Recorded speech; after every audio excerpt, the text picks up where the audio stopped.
All right, welcome everybody to this evening's headline event.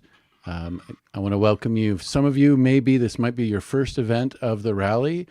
People are coming and going as they please. So, whoever this is your first piece, welcome. Everyone who's already been here, thanks for sticking along. So, we're here, and I'm really excited to introduce two close friends of mine who I had the honor of spending a lot of conference time with, and then some outside of Y.O.U time as well. And just I feel lucky that they followed me the year after I was international, and they did amazing stuff. So, introducing Sarita and Justin, who can tell you a little bit about themselves and kick this thing off. But I'm really excited. Well, I just wanted to interject that, okay, we are now live in the Discord server. So could you mention who this is again, Linz? Great. Yes, we'll do the intros again. That was a good practice run. Those of you watching that after the fact can critique this. Anyway, so here we are.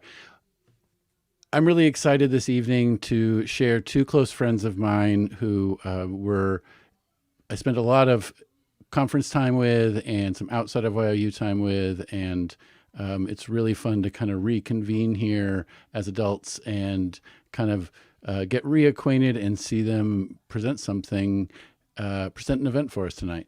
And I'm really excited to introduce Sarita and Justin, who were international in 2000 was their conference, and they can take it from here. Thank you so much, Linz and Betsy. We are really happy to be here. I mean, this is just thrilling to be able to have a rally experience in one of the most isolating years of our lives after 20 years of not having Y.O.U time. And Sarita and I actually get to communicate often because we're best friends.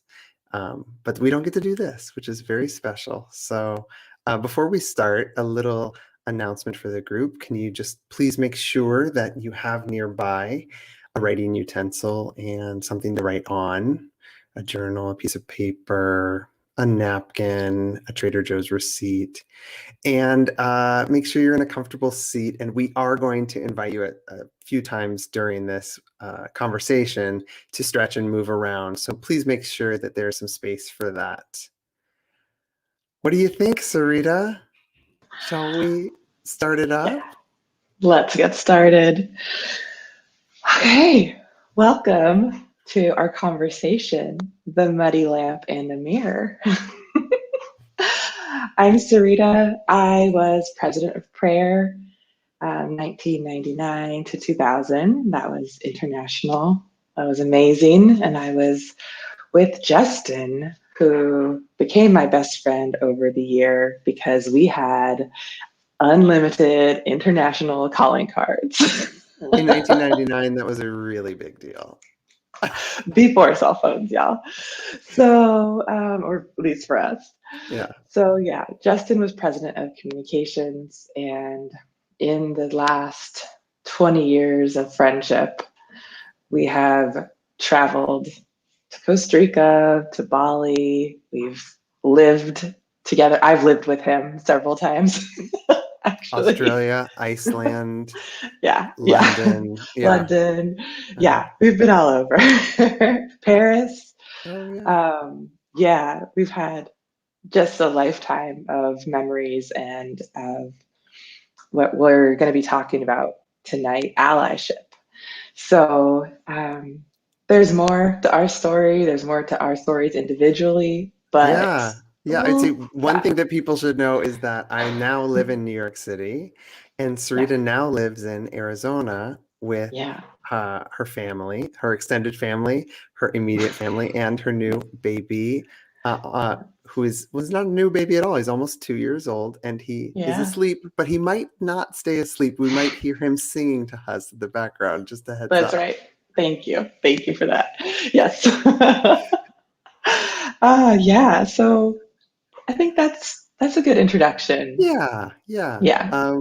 So this evening we're going to take about 75 minutes with you and share some of our story and some thoughts and some experiences we've had, but also some ideas that have been percolating between us.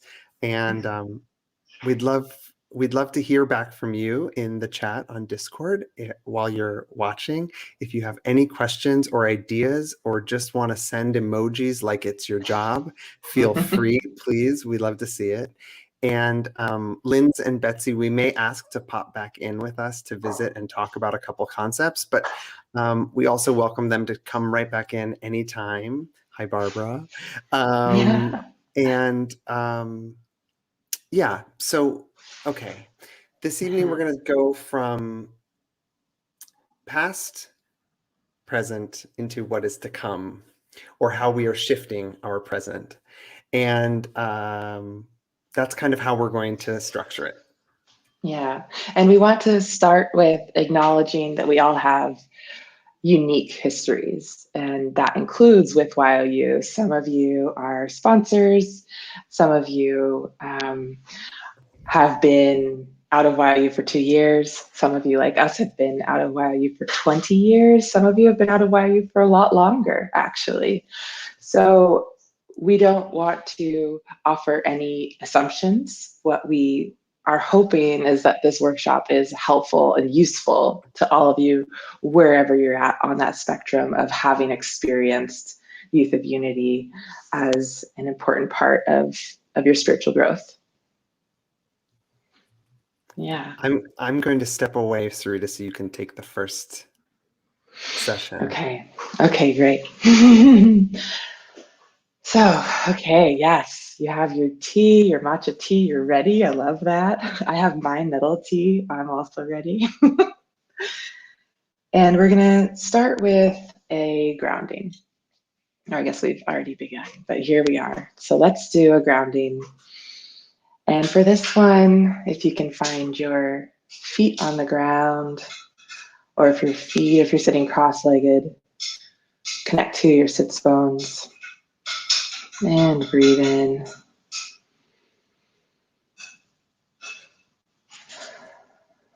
Connect to your breath.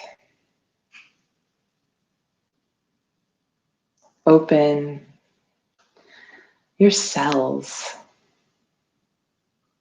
See if you can cultivate with your breath and with your being receptivity.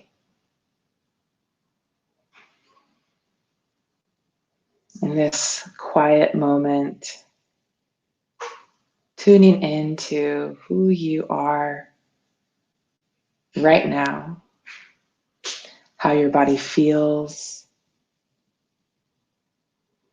where your breath is located.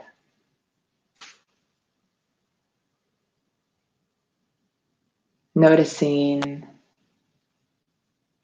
maybe some aches and pains, but also noticing aliveness, noticing perfect health.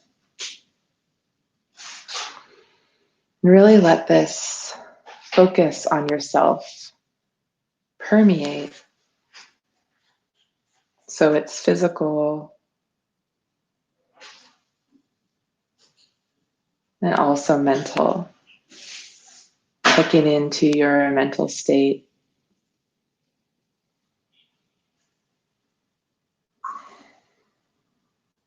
Where is there softness and flow?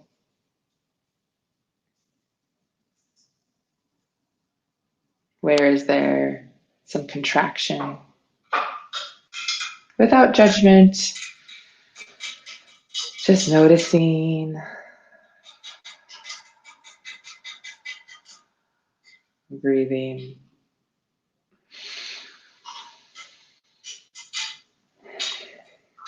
And taking this present moment awareness, and now let's take it into our remembering awareness, going back to when you were in Y.O.U.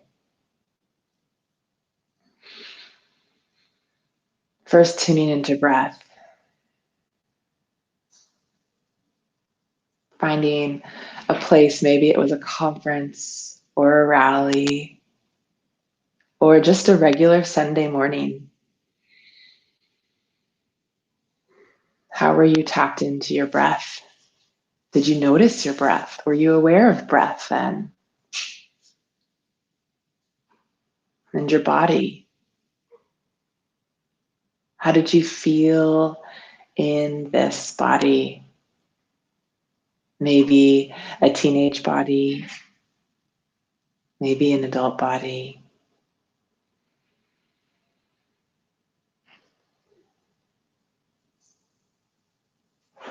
Where was there spaciousness and flow? Where was there some challenge?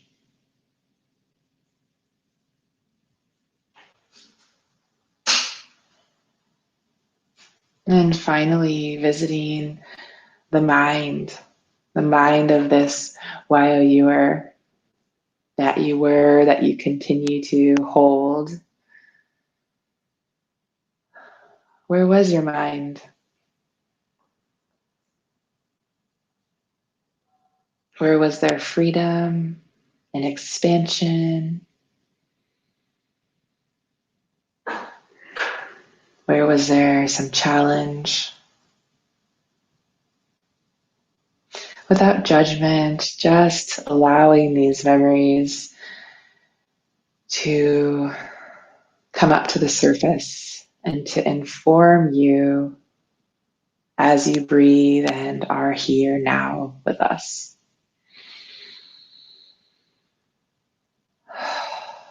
And again, let's come into this present moment and let's just do a few circles, loosening up the body. If that brought anything up for you, just starting to move your spine in one direction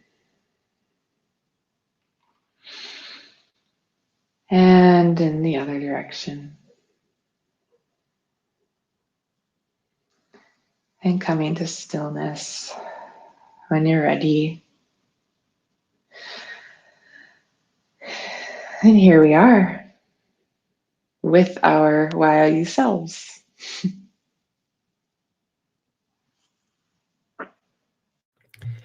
Thank you so much, Sarita. I feel here now. First thing we're going to do with our paper and our pen is we are going to reflect on the past a little bit. And specifically, we're going to dive back to our teenage selves and envision those budding flowers that we were figuring it out, finding ourselves, starting off on our journeys. And we're asking you to consider who it was that you were looking up to in your teenage years. It can be anyone. It can be the person that you think of first. It can be the person that was there for your entire teenage years or someone that made an impact on you. And the other thing we want to ask you is, what help was it that you really needed as a teenager?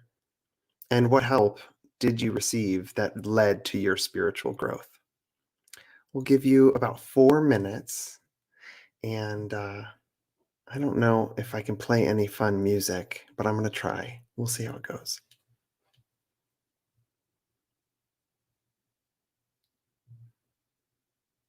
Sarita, you'll tell me if it works.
All right, we are just about a minute away from being done.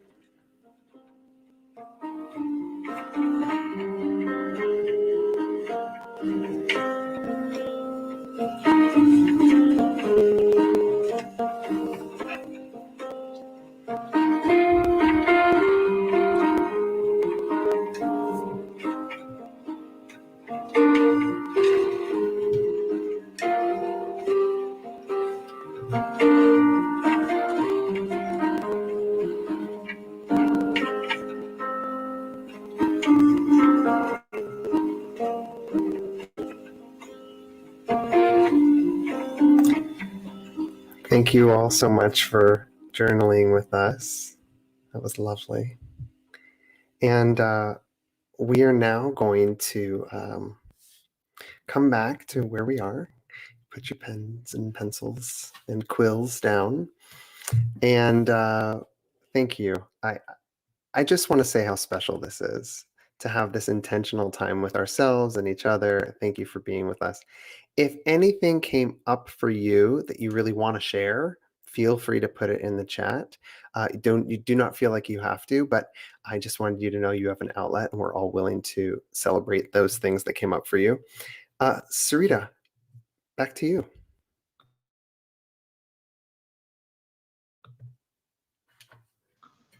Hi. Hi. Well, that was amazing. Thank you. That was really fun. So welcome back, everyone. We have a quote by Brené Brown. Because true belonging only happens when we present our authentic, imperfect selves to the world. Our sense of belonging can never be greater than our level of self-acceptance. Okay. Linz, if you could leave that quote up for a while, we just want to soak in that genius.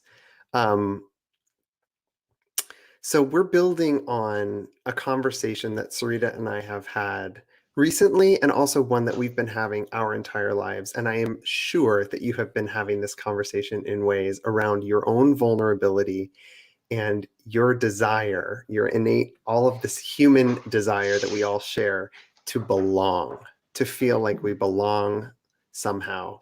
And before we dive too deeply into what we're going to do with our journaling, I feel like it's important for us just to talk about belonging and define it for ourselves. And Linz and Betsy, this is an awesome time if you want to join us in here and talk about the word belonging and this quote from Brené Brown. Please, you're welcome to join us. You don't have to, but you're welcome to. Hi. Hi. Hello. Hello. Well, would you mind starting us off and just tell us what comes up for you when you hear the word belonging and you read this quote? It's there's a lot of thoughts come to mind. Trying to pull them in a sensical manner. I would say that as I've gone through my life, the people that do not have a sense of belonging like this always find themselves seeking it. That there's a craving of this kind of belonging I see around me a lot. And there are those who have sort of done this work to try to, or they have the sense of belonging.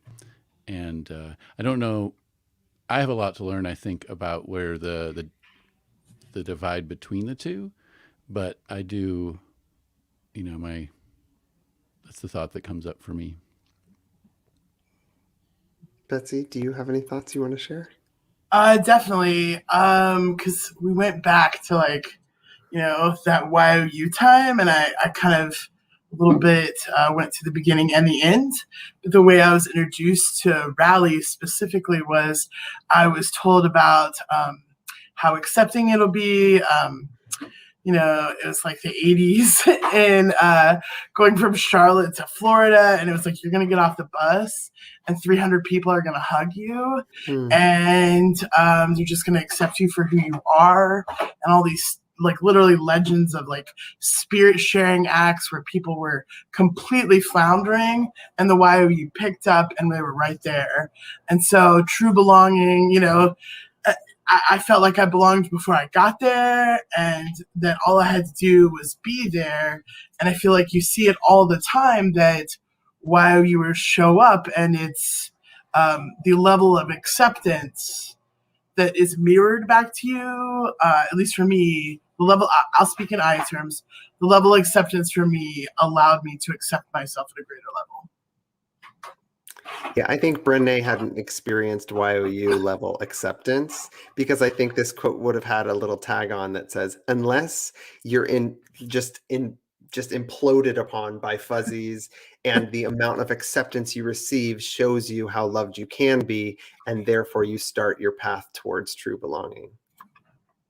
I don't know, Sarita, how do you define the word belonging? Yeah, so we've been really steeped in this question.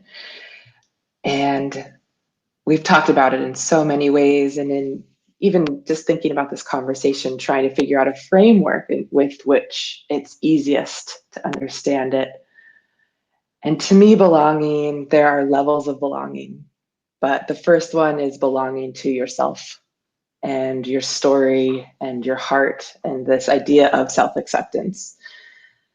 But of course, we also belong to our families, and then we belong to our friends, and then we belong to work, and then we belong to our town and maybe our state and nationality. So there's these levels of belonging, and you know, I can't leave out our ecosystem, the world, the more than human world with which we also belong. And yet, and this, I don't think Y.O.U really led us to an answer to, or even for me in our year, a specific question of how do we belong to our environment? How do we belong to this moment? So there's not only this kind of onion of belonging where it's ourselves and all of these stories that expand, but there's also this past, present, future belonging in which we belong to our ancestors and we belong to our children and their children, and we're just part of that stream of belonging. And it's not perfect, which is why we're talking about it. Yeah, I think None of that is perfect belonging. Yeah. The layers of the onion that you're talking about, some of them are things we were just born into, and that we're like, you know, we go to school and therefore that's our school and we belong to that school. And, you know, there's a false sense of belonging, the belonging where you just kind of are plopped down.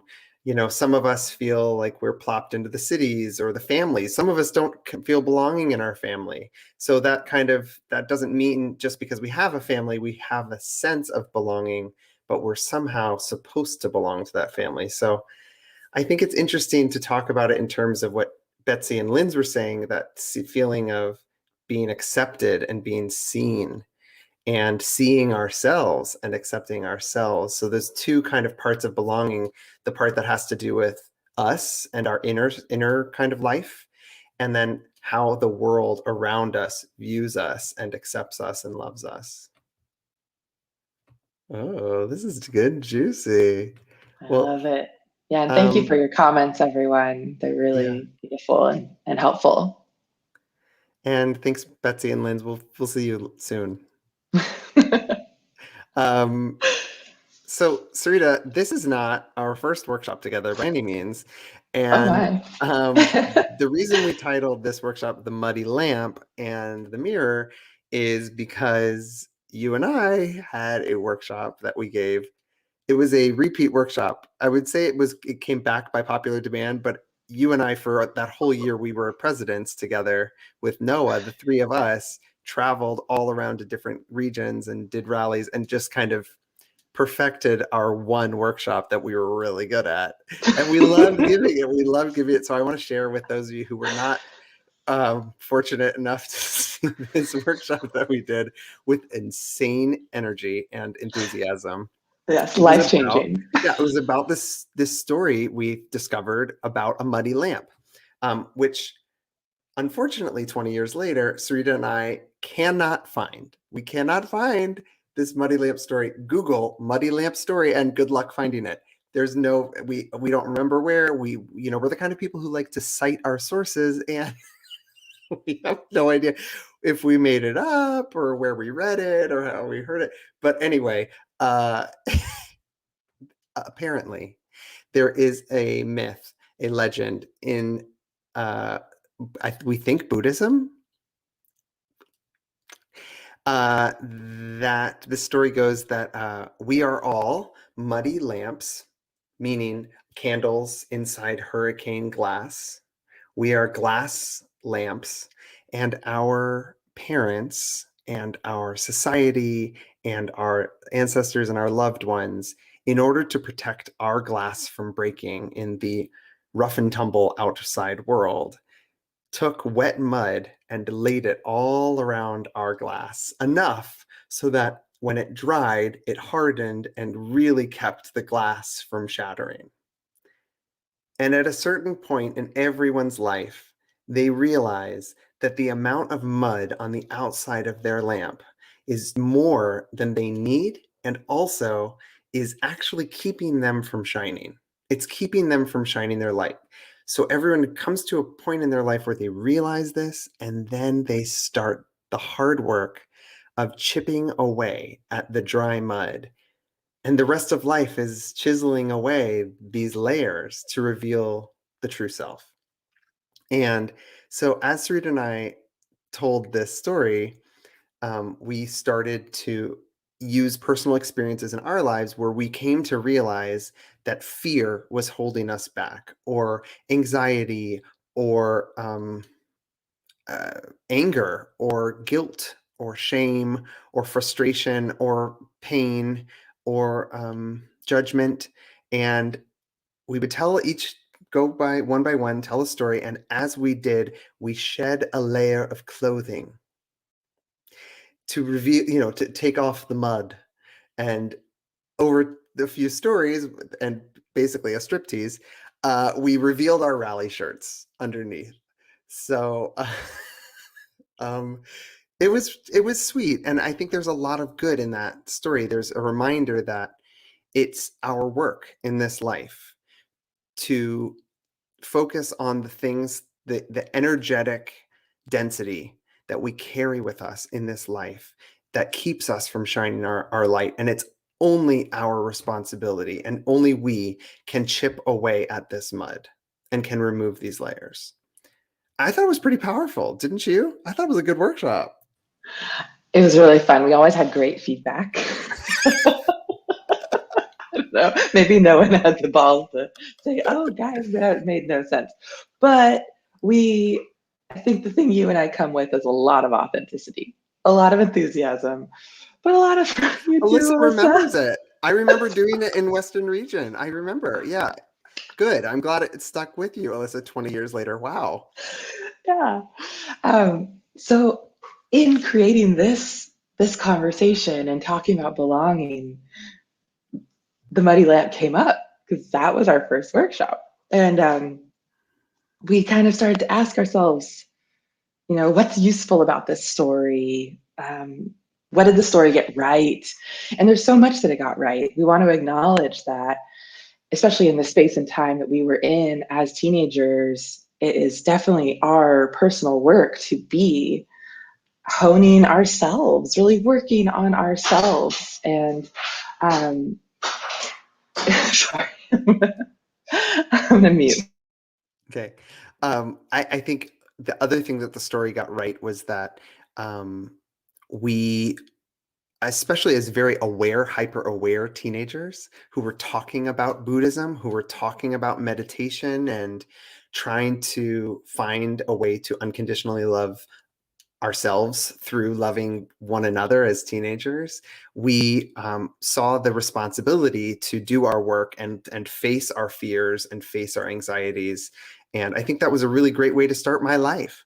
I went out into the world thinking about the muddy lamp often, thinking about how I was holding myself back between having right relationship with my parents and my relationships with partners and coworkers, and it made me think about what my part was in it.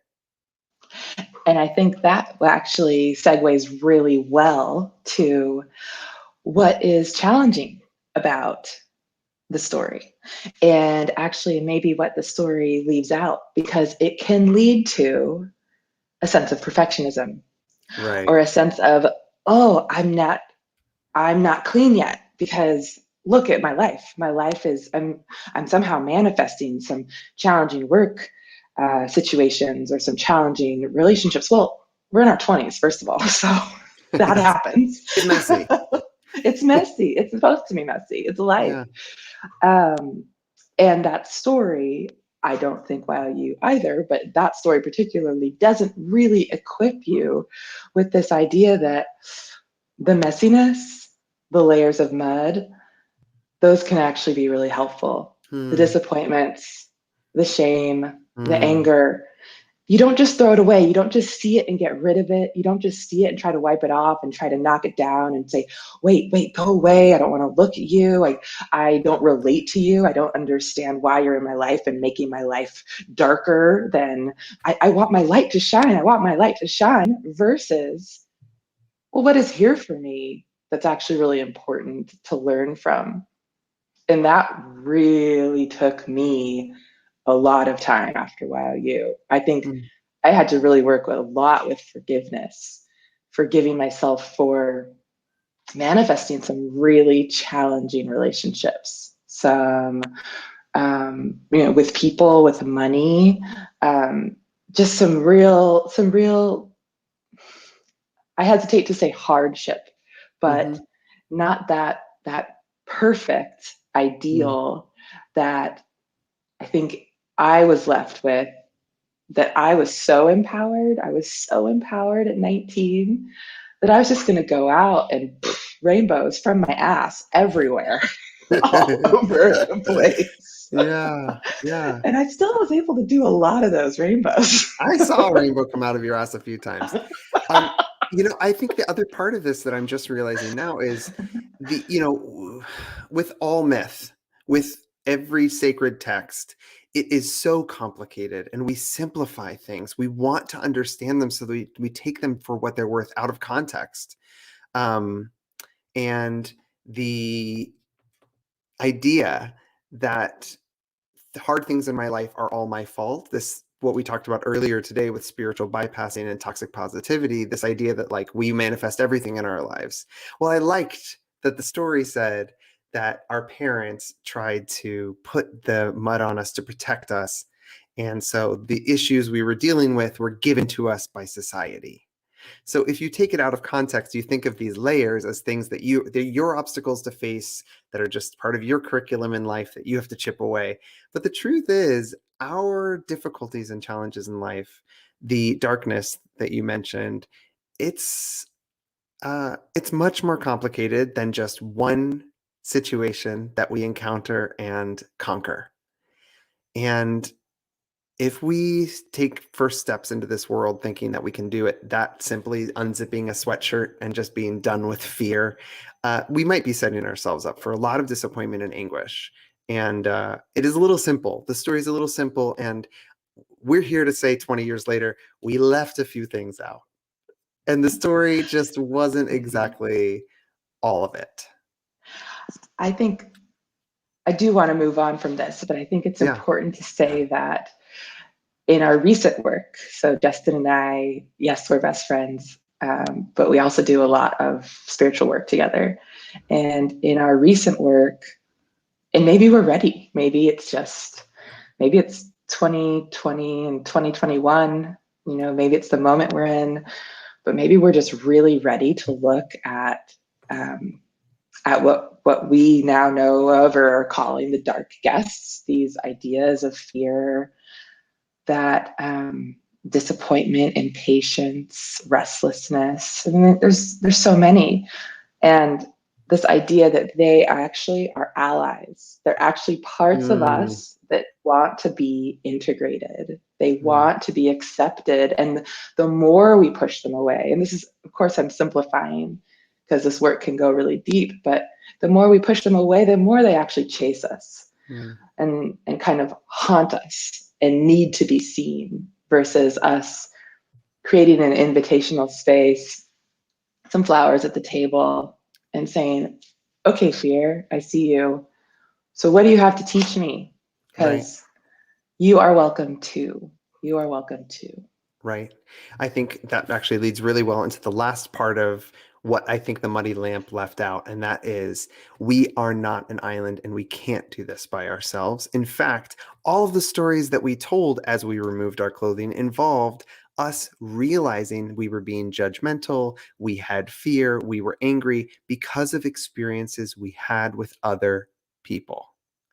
So it's so key to note that we are not isolated and having zero relationships with other people. Those relationships lead to us acknowledging the mud, the dark guests, the obstacles, our spiritual curriculum. We need other people to mirror for us what those obstacles are, to offer us challenges and point out our foibles and our places that need forgiveness and attention. Because without other people acknowledging them, we can't really perceive them easily in ourselves. Yes. So there's a quote that goes with this idea. We can't find the truth only listening to our own voices echo. We can find ourselves only in someone's mirror. So this is, Toku Pa is, she has written a book, which we have been reading recently and is showing up in this workshop a lot. It's called Belonging, Remembering Ourselves Home. And it's by a genius Canadian author and dream worker, Toku Pa Turner. Highly recommend. Good book. Very good book. Very dense. Genius. Yeah. Wow. Yeah, read it with friends if you can. It's helpful to have that relationship like we're talking about, because we only see our truth in relationship. Without people, we don't grow, we don't evolve, we don't have anything to push up against. So for those of you that don't know, this is kind of fun. I'm pregnant. Yeah. Reveal, major the reveal. But this truth of us and how we grew. Oh, thank you so much. The truth of us and how we grow as humans, as embryo, so the space that we're in expands as we grow, but we constantly have pressure and we need it. We don't grow ever, even as single cell. We're always two cells that then become one. Anyways, I like embryology. We're never in a vacuum. We're always in relationship, even if it's just to ourselves, and then eventually very quickly to our mothers. Constant relationship, constant pressure, constant change, because that's what changes us is our relationships. I wrote this thing here I want to share. We need other people to act out our fears, our anxieties, our worthiness. We need family and friends who we trust and feel safe with to be celebrated for miraculous qualities and embraced when we are feeling less than. We need business partners and bosses and teachers and peers and strangers and toll booth clerks to challenge us and goad us and coax us out of ourselves and through the fire of transformation. We need relationships in our lives with people who will honestly reflect back to us what we are putting out so that we can understand who we are, what we are processing, and how we are growing. Am I being holy or wholehearted? Am I being callous or cruel? Just look and feel the people around you. They are a gift to you. They are your allies. Their presence is often your answer. Yeah. Thank you. And never more so than now, as we are fully isolated and quarantined this year and completely alone, and some of us alone with someone else, which is a crazy thing in and of itself to spend as much time with one or a family as we have been. So I think we do our best when we have the opportunity to motivate one another and reflect off of one another in positive ways.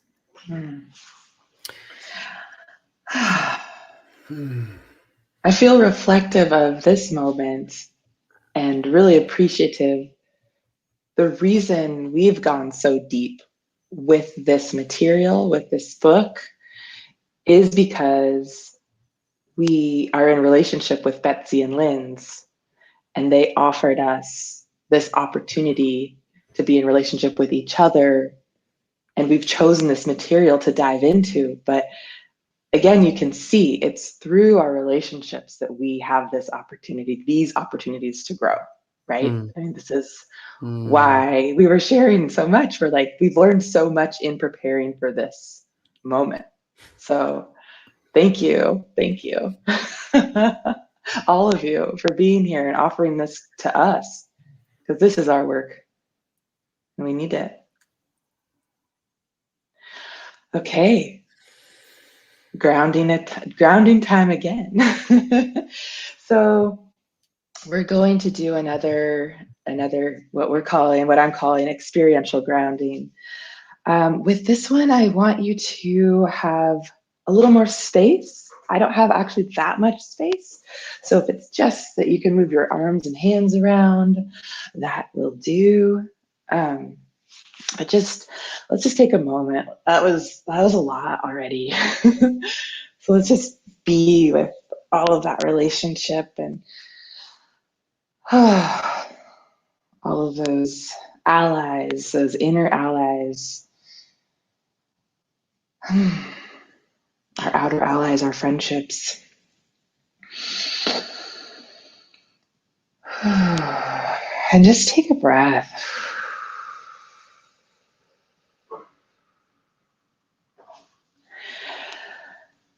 And really feel your feet on the ground.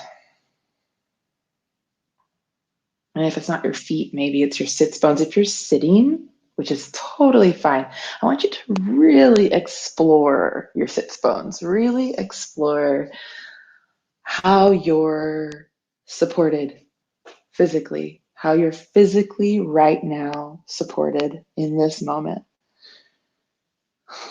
And we're not looking for comfort, discomfort. We're just experimenting with, okay, so I'm sitting on this chair. If I lift, my feet are there, I'm strong. Then I can lean back and rock back to my tailbone. I can be on one sits bone, I can be on the other. And then feeling expansive in the upper body. So now that we feel support in the lower body, expanding through the upper body and just feeling into the space, but feel the density of the space that you're in, the atmosphere, if you will. How is it holding your skin? How is it allowing gravity to play on your body, like you could just melt in this space, and yet there's a buoyancy upward? So how does gravity and buoyancy, how do they both act as support and information? And if you're watching me, yes, it gets weird. As you're experimenting and moving yourself through the space, feeling your inner support, your inner lines of support. So we have our bones, of course, our tissue, our muscle, and it isn't collapsing. We're not stuck. We're not stuck in one place. We are supported internally. There's a buoyancy internally. We meet gravity. And we're able to support ourselves through every cell in the body, every cell conspiring to move, to shift. It is through movement that there is health in the body.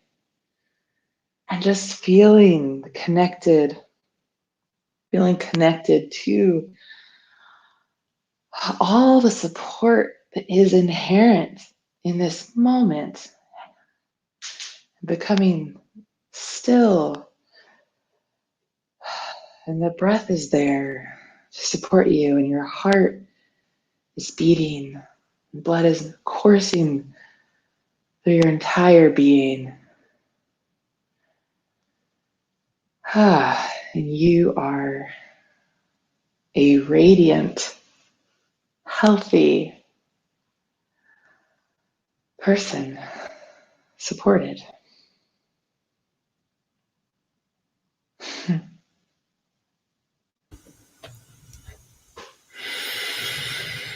Thank you. In this present moment where we're able to really touch ourselves and really feel, like Sarita just said, the blood coursing through us, the breath coming in and out. Let's use our minds. We can pick up our pencil and do a little bit of journaling. This journal prompt is about our present, seeing our current lives as it is, our journey, our personal growth right now. In our lives, who are your allies? Who are your allies right now? What tools do you rely on? Who are the people in your life that you draw on for strength? Who can you be vulnerable with? And what stories or mantras, what's showing up in your life? So the prompt really is, who are your allies? Who are your mirrors? We'll play a little song.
We have another minute and a half, but I just want to make sure, if you haven't already considered, who can you be vulnerable with?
Okay. Thank you, everyone. Thank you for taking that time for yourself. I did some good journaling there. How about you, Sarita? Some surprises came up for me. Oh, nice. Yeah, I kept it simple. Well, I realized after keeping it simple that there was something that was connecting the people that are the allies in my life. And they're the people who I feel, like we said, with belonging, people that I feel seen by, people that I feel like I can be vulnerable with. No matter what I say, no matter what I do, I will feel unconditionally loved and accepted by them. Yeah, pretty special. Okay, Yeah, it's thank you. amazing. That was our present portion.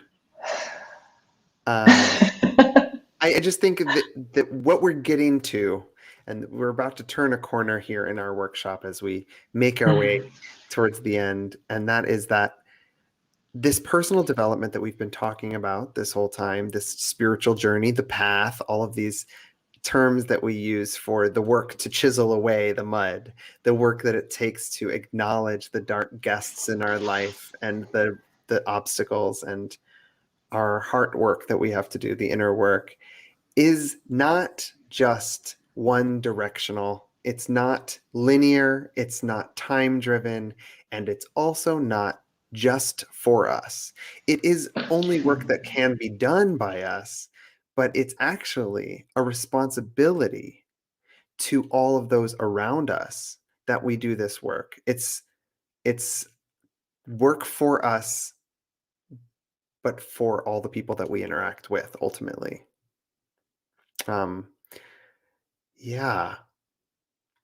Yeah, I mean, truth be told, no one's having the path that we're on. No one's experienced the trials and tribulations, the difficulties, the successes. And because of that, we are all experts on our lives. Yes. And I yeah, love what you say, Justin. You say we're all experiencing our own curriculum. Yeah. So we have our own curriculum and and because of that, someone. we become professors. Yes. Once, Yes. you know what I mean? We then can offer that curriculum that we've learned from just by showing up radically vulnerable, as we're saying this weekend. If we can show up with that work done, then we can offer that to other people.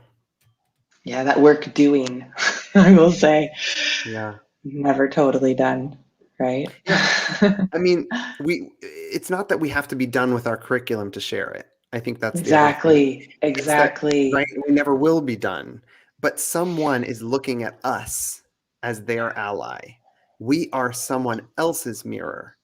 And I think this is an opportunity tonight for us all to take a step outside of our shoes, our very truly self-involved spiritual journey and self-involved life that is all about making it, like you said at the beginning with the muddy lamp story, this perfectionist kind of this obsession around how we become the best version of ourselves. We can take a step out of that right now and look at the bigger picture. Yeah. Oh, Yeah. this leads us to the other part of our title. So the muddy lamp and the mirror. There's an Edith Wharton quote we're going to share, and it is, "There are two ways of spreading light, to be the candle or the mirror that reflects it." Snap, snap, snap, snap. And we have another quote we want to share, but it's very long, so I'll just go ahead and read it. Sometimes we are the candle. We shed light of love and hope. We shine encouragement into dark souls, for this is a bleak and cold world for too many, a frightening and lonely place in need of light. Francis of Assisi got it right. All the darkness in the world cannot extinguish the light of a single candle. But sometimes we are the mirror that reflects light. We reflect back what we see in others to help them see their own light, their own goodness and beauty, their own strength and resiliency and resourcefulness. There are two ways of spreading light: to be the candle or the mirror.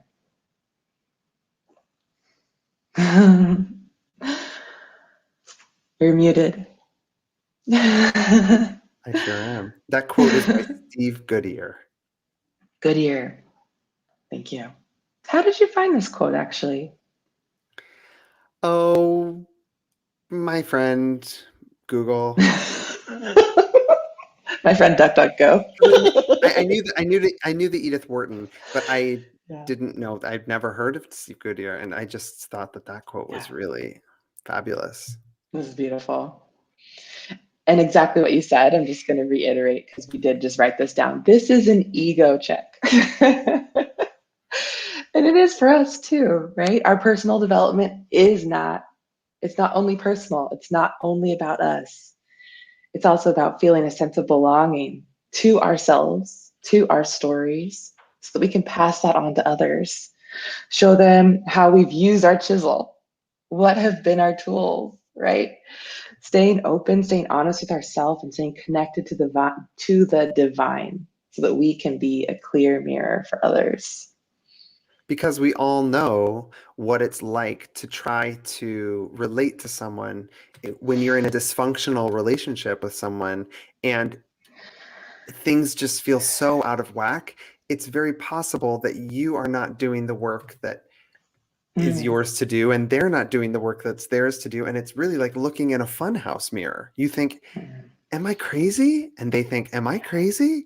And you rehash all of the events that are going on in your life, and you try to talk things out, and there's no getting to the bottom of it, because each of you individually has so much work to do, and just so stuck in your own selves, and you can't actually just be present to one another and be, like you said, connected to the divine, to be a clear mirror, to actually understand what the other person's saying and be present to it, and then respond in a way that is healthy. So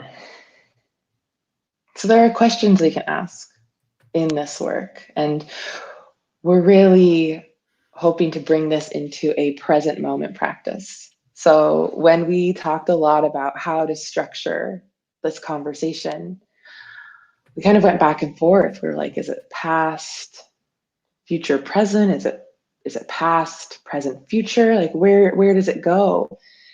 But really what we've come to is that we had to start with our stories. We had to start in the past for all of us. It makes the most sense to ground, because that is where we have a shared sense of belonging, all of us here, not just Justin and I. So we've created this understanding of what belonging is, what it can be. And what we're now wanting to look at is how can we have a present moment practice that then affects the stream, right? That we were talking about, that stream of belonging that we belong to, which is through time and space. And potentially, because who knows how anything actually works, maybe it's healing things for our past. Maybe it's healing our ancestors' journeys while we're also making our children's journeys easier. So this moment of really truly offering not only others but ourselves belonging is a deep and important work that we're just being called to share right now. That's so beautiful, Sarita. You're so beautiful, Justin. Thank you. So we the ask question, ourselves, exactly. Yes. Well, no, I mean, I think this whole section now, we want to dig into, how can I be useful? How can I be a useful mirror for other people in my life? That's the question. That's the question for us to just be meditating on henceforth. How can I be a useful mirror? Let's start with the first question. Am I present? So being a mirror is not just about reflecting the beautiful parts of someone back to them, right? That's not what being a mirror is. It actually is being present with someone. A commitment to full-bodied, mindful presence with another person means you are giving them your complete, undivided attention. Am I listening? Unconditional listening means it silently communicates a belief in the other person's story. We can feel when we're really being heard and accepted, not being fixed, given advice, helping to solve our problems. We can sense when someone has true empathy. And once that tenderness is in play, a person is emboldened to listen to their intuition, their higher selves, their angels, to shine more brightly and move in the right direction. Really listening to every word, listening to the pauses. Love that. Observing them as they are right now. Listening to someone when we're partially distracted or slightly avoidant can actually do more harm than good. It can unconsciously convey a disinterest in their secret story, in their precious self. Offering a truly welcoming presence exemplifies for the other how to listen to themselves. Use your presence to confirm another person's worth. Be a clear mirror to reflect back to them their best self. The next question, do I value vulnerability? So this isn't just about shining brightly at another person and silently affirming the prayer for protection for them, or even whispering, I love you, I appreciate you, I behold the Christ in you. This is actually much harder. It's valuing vulnerability means you are with them and you are their ally. So true empathy is holding space for whatever it is that they're processing or coping with or working through. The chrysalis is very gooey. The other day, our friend Gracie was talking about the process that a caterpillar undergoes to become a butterfly. And it's not just like a cartoon of a caterpillar going zzz into some magical, beautiful sleep and then waking up a monarch. Their entire body liquefies in the chrysalis, in the pupa during metamorphosis. And being there with someone who is going through a radically vulnerable process means understanding that goo is a part of that process. Just take that in. You can't dangle, a perfect pair of butterfly wings in front of the person that is going through this process and tell them it will be all right. Everyone deals with the pain of transformation. You'll be a butterfly tomorrow. That is not valuing vulnerability. That is not empathy. That's actually putting something else between themselves and a mirror. So just let them be their vulnerable selves and experience their process. Yeah, let them be gooey. That's real. And that's hard. It's hard to be gooey. I just want to remind people I have been gooey. It's hard. It's hard to let people see you gooey. So if you're being given the opportunity to see someone in that space, that is already a gift. That's a gift for you to hold that space. So good. And the truth is, actually, even the story of the caterpillar into the butterfly, that is something that's easy for us to contextualize. But actually, it's not what we as humans do. We are constantly in a state of liquefaction and metamorphosis, and part of ourself may be flying free, and another part is dormant, wishing that we could transform. It's a constant state of flow and gooey process, and we really do constrict in isolation without other people supporting us. So we need the faith that other people have in us to be able to enter that process and succeed at it. Yes. Yes. Let them be gooey. So good. So awesome. Am I open? Am I inviting? So this is important for others and thyself, I will say. Cultivating an invitational presence is important in our day-to-day interactions. Our focus, is on a customized life, a curated social media, smartphone that can do everything for us. And that comes at a price. We exclude ourselves and we live in a state of overwhelm and isolationism. Most of us are actually waiting for an invitation. And I can really speak to that. Now that I was living in London, and now that we're in Arizona and people are starting to get their COVID shots, we've been receiving familial invitations specifically to our aunt and uncle's house, and they love our son. And every time we get an invitation or an offer to babysit, it feels like true love. It feels like a gift from the heavens, and that they're busy, wonderful people, and that they have made space for us in their lives it is a gift. It is a gift, especially right now when we have space for a few people. We all have this bubble that we're trying to keep ourselves safe. And so anyways, that one really struck me. Yeah. that to be invitational, but then how can we do that? And so that creates it for me. How can I be an invitation to my friends, to my family, to my neighbors, to my allies, to my dark guests, to those things that challenge me? How can I, in this time when there are admittedly more challenges to this moment of invitation, how do we invite belonging into our lives? How do we invite sacredness, connection, ritual, joyful prayer? I'm off script. I love it. It's so fabulous.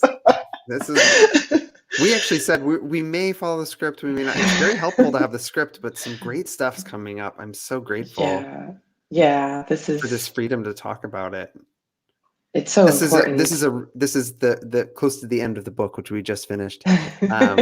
This chapter on invitational presence is it's something intangible that we notice about people in our lives. Yeah. And I did mean toll booth clerks earlier. I do mean strangers, not just our allies, but you can tell when someone walks with an invitational presence that they have a clear, it's an act of service to be a clear mirror in this world. Yeah. And being able to be warm and inviting is one of the truly most generous things we can do for each other. It's true. It's true. I don't think I believed that 20 years ago. I know I was told that. I know I was told in Y.O.U, it's enough to be yourself. But I was like, well, what am I going to be though? What am I going to do? How will I succeed in life? And, I've married someone who one of his missions is to allow me the freedom to be joyful. And he's so open with that mission. He's like, and every time I get kind of like rigid and serious, and I'm like, but I need to make this thing. And he's like, will it bring you joy? Because that's how you, Sarita, uplift people. That's how you touch people. It's not everyone has joy. Some people have listening. Some people have invitation. Some people have creativity dripping from their fingertips. I mean, we all have our gifts that if we were to really believe they were enough, if that's what we were told, that we were here to bring our village, right? Like, oh, this is your gift. Bring this to the village and our cup will runneth over, because there's someone out there who really wants to go hunt and bring you the food. And there's someone out there who loves basket weaving. And then there's Justin and I who will do strip teases all day to spiritual. That's our purpose. Spiritual We're journey. strippers. We're strippers. Don't put that up as a thing. But I think that the truly interesting part of this is that when we were teenagers, we were in such a mindset that this life is about figuring out our path and our process. And we're so tuned in as teenagers to achievement and identity and understanding who we are in this world and how we belong, that actually anyone that was warm and inviting, there was a small part of me that thought, what do they want? Are they doing that to achieve something in their life? Is that part of their curriculum?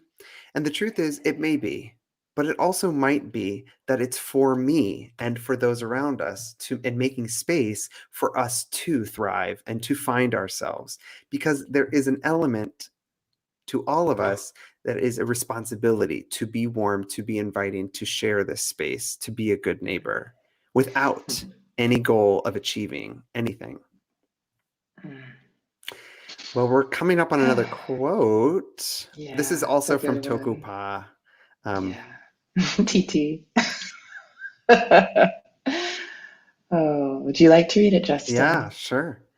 Create a holy refuge of your life that others may seek solace there, feeling the strength and dedication in the medicine of your beauty, and upon it rest and be encouraged to their own summoning. What a genius with words she is. Yeah, let's be with that for another moment.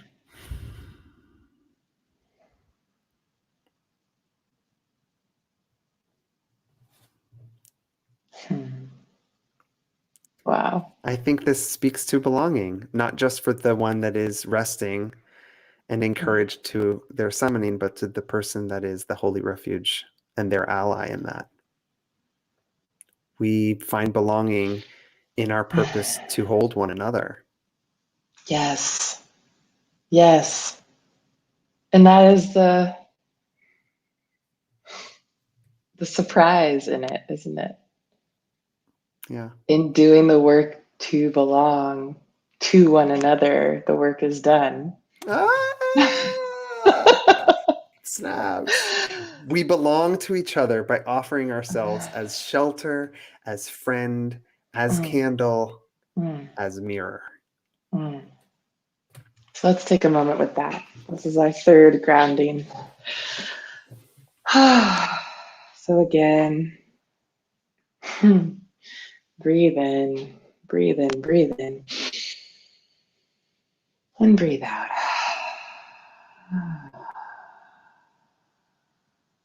And this time, as you feel your feet on the ground, feel yourself as a channel. Feel the divine spark drawing upward through the earth, through your feet, through your ankles, through your calves, through your knees and your thighs. Feel this divinity. Imagine it as golden blue light. And see it filling your pelvis, your belly, and your back. Feel your ribs expand with this golden blue. Feel it move through your shoulders, down your arms, melting through the elbows, through your forearms, your wrists, your hands, up again through your neck, through your head, and reach your arms up. Reach your arms up and imagine that you're catching a ray of light from the sun. And as you bring it down into your heart, place it there. Place this drop of sunlight in your heart. knowing that it is a gift you can give to anyone you meet. This connection with the earth, with the cosmos, with the solar energy that you hold truly, deeply in your body. You can create a bridge of light, of healing with anyone that you see on the street, that you see over Zoom, that you want to be there for in your family, creating a heart bridge from your heart to theirs. It's as easy as imagining and knowing that you have nothing to lose, that all of this energy that you are is constant and is refilled and is yours to give abundantly because it is yours to receive abundantly.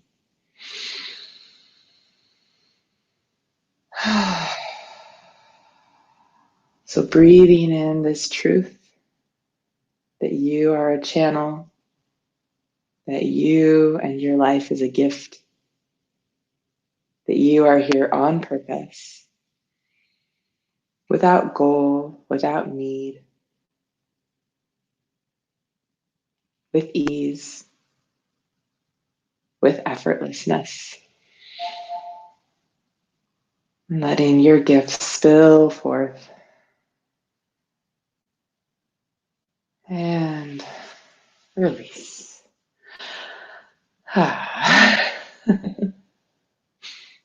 Thank you so much. Oh, wow. You're so gifted at that. Like it just dropped right in. I feel so aligned. So here we come to the end of our session, and we have one big question for everyone. And that is, who are we being a useful mirror for? Right? Who are our mentees, our friendships, our children, our communities? Think now about the people that are opposite us when we are inviting them into vulnerability. What are the stories that other people need to tell that we are witnessing? So take a look at your journal or your Trader Joe's receipt that you've been writing on.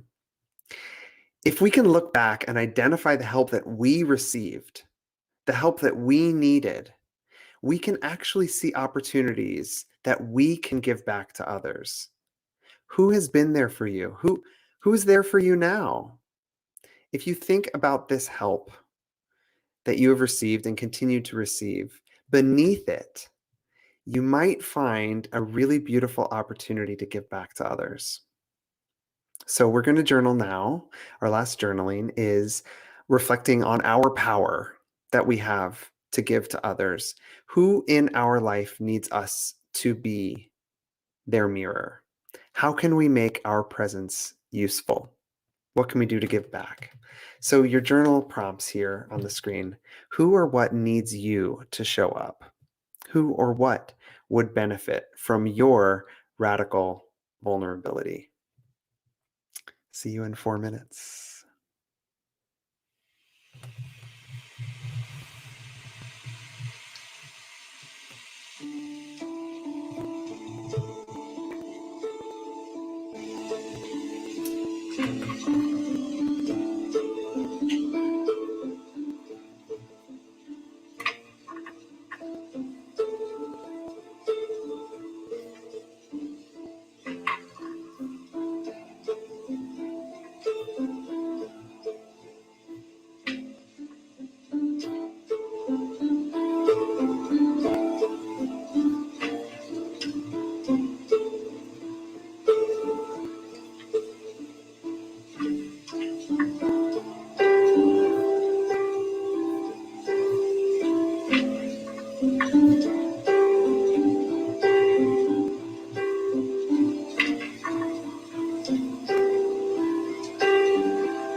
left.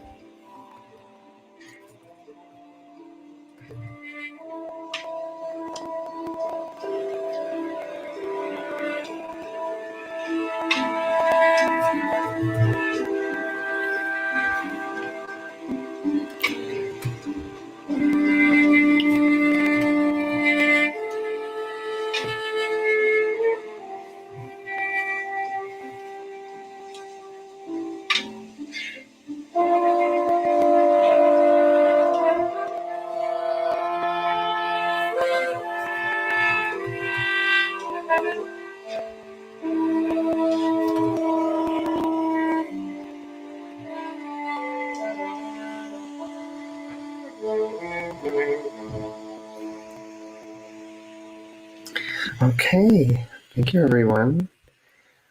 Come back wherever you are. For those of you who are interested, that music that I chose for our journaling is a musician named Olafur Arnalds, Olafur Arnalds,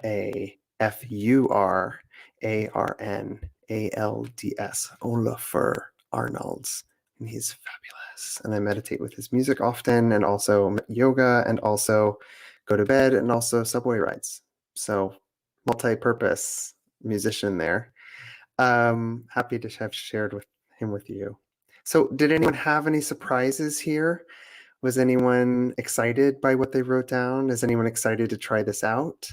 I'm curious, if you want to share anything from your journaling, please put it into the chat. I would love to know what revelations you had, what surprises, anything you'd like to share, if you'd like to share.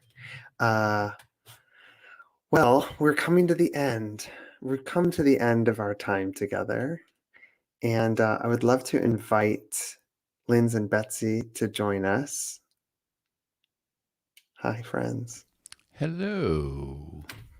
Thank you so much for giving us this opportunity to play with each other and visit our work with ourselves and one another. Thank you. It's been a real treat. I've just been sort of sitting here in my little swivel chair, just kind of in my happy place, listening to the two of you talk and watching your lovely faces. And it really takes me back. It was nice to be given permission to go back fully in meditation, and then to bring it to the present was really, really powerful. And I feel like I could go through this whole process again and continue to get more out of it. Like you could just sort of rinse and repeat, because there's a lot. There's a lot. It's a lot. Yeah, this work is really, again, it's the onion and it's the lime. I would love to share, actually, really quickly, the first thing I wrote, which I was surprised by. In all honesty, I know that and I circled it, would benefit the most for being radically vulnerable. So even though we're talking about getting away from personal development for personal development's sake, it still does start there, doesn't it? Mm-hmm. And necessarily so. Well, I will say the next step to our next workshop might be the fact that we really are all completely connected. So any work that I am doing on myself, with myself, is truly work I'm doing with you, is truly work that you're doing with you, is truly work that we're all doing together, because we're all connected. And this is the greater work that we have to do. It's the reason we're here. Betsy, what are you thinking about? What's on your mind and heart? Oh, I definitely, it kept being me, because a lot of times it's so easy for me to be radically vulnerable and present for other people, and then somehow afraid to give that to myself. So then I would write that, and I'd be like, crap, kind of I get nervous, you're like, oh, maybe I have to follow through on that if I say that, but yeah, I mean, I really have been, I've just been starstruck since you guys agreed to do this. even though we've been in each other's lives, like these touch points for so long, just to bring it all back together, it has been really incredible. Well, you are a master facilitator and connector, and truly, it's an honor to hear you say that you're starstruck. But we're all stars in the sky together, and you're actually someone who is like an astronomer who's like studying how we are all connected and bringing us all together. And thank you two, and your team, because I know you didn't do it alone, the two of you, for making this happen. And I'm understanding more about digital technology every day, every moment that we're here, and I'm feeling more comfortable with Discord, and it does really kind of feel so good to just see people dancing during active meditation and connecting and sending each other messages. It's like firing up all the old rally neurons that have been dormant for so long. It feels it it isn't the same, but it activates the same sensors in my brain on occasion, right? And so it's like it's a very different form, but it does light me up in a similar way, in a way that almost nothing else can. I've chased a lot of different ways to feel connected to myself, and this alumni group is sort of the closest, because it is so connected to the place where I first found myself, and so it's a real honor to keep doing that in orbit with each other, to take it back to outer space. And let's go. Well done. So wow. Yeah, I'm in awe. I'm in awe of you both, Betsy and Lynn's. Like, really, it's so special. We could talk about it in private, but it's probably time to wrap up this love fest and let everybody move on. It's the connection sessions time. We are going to have Vespers at some point down the road. Check the calendar on that. But it is we're going to. But don't forget to visit the virtual booths. We have not only the different elements of this alumni group, but also artists, musicians, and yoga teachers and other people sharing their lives, what they're doing in the outside world. So Linz, you have one. I do. I have one for my music, and there's some music videos and a Spotify playlist for my album, and yoga. Betsy has one for her yoga. So it's a great way to learn about the lives, our creative and entrepreneurial lives outside of here, and we can connect through that. And of course, I have one too. Yes, I was going to say that. I can't believe I skipped it. I haven't shared with the Y.O.Uers, but I mean, some of the Y.O.Uers here actually supported me and bought the book that I wrote. I finally published my first book of poetry and short stories, and it was a big deal for me this year. And so I thank you for the platform to share that with Y.O.Uers. You can visit my website, read my blog, and buy my book, and All right. Yeah. Okay, this is getting good. All right, it's time. It is. I think we've.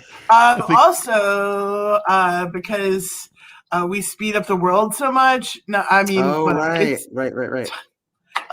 Tonight, whether you want to, depending on where you're at, you may be moving forward an hour. So the good news is, we moved our schedule out to accommodate for that. So tomorrow we will be here for yoga and an incredible event called the Body Acceptance Vulnerability Experience. Yeah, it's that awesome, basically. I mean, so, and according to Zoe Wolf, it is an amazing book, Justin. So, I'm sure no one's surprised. Yeah. I also want to just say thank you for all of your comments. We haven't had a chance to kind of like reflect back immediately on them. But I saw the one about the golden Buddha in the mud. It makes more sense that it would be gold, because the glass breaking as you chisel, I don't know. I'm not sure. Maybe it was the golden Buddha. I saw that. And all your beautiful comments. Thank you. Thank you for participating. And thank you. Awesome. Well, on that note, we'll all say goodbye. Let's wave awkwardly. Hey.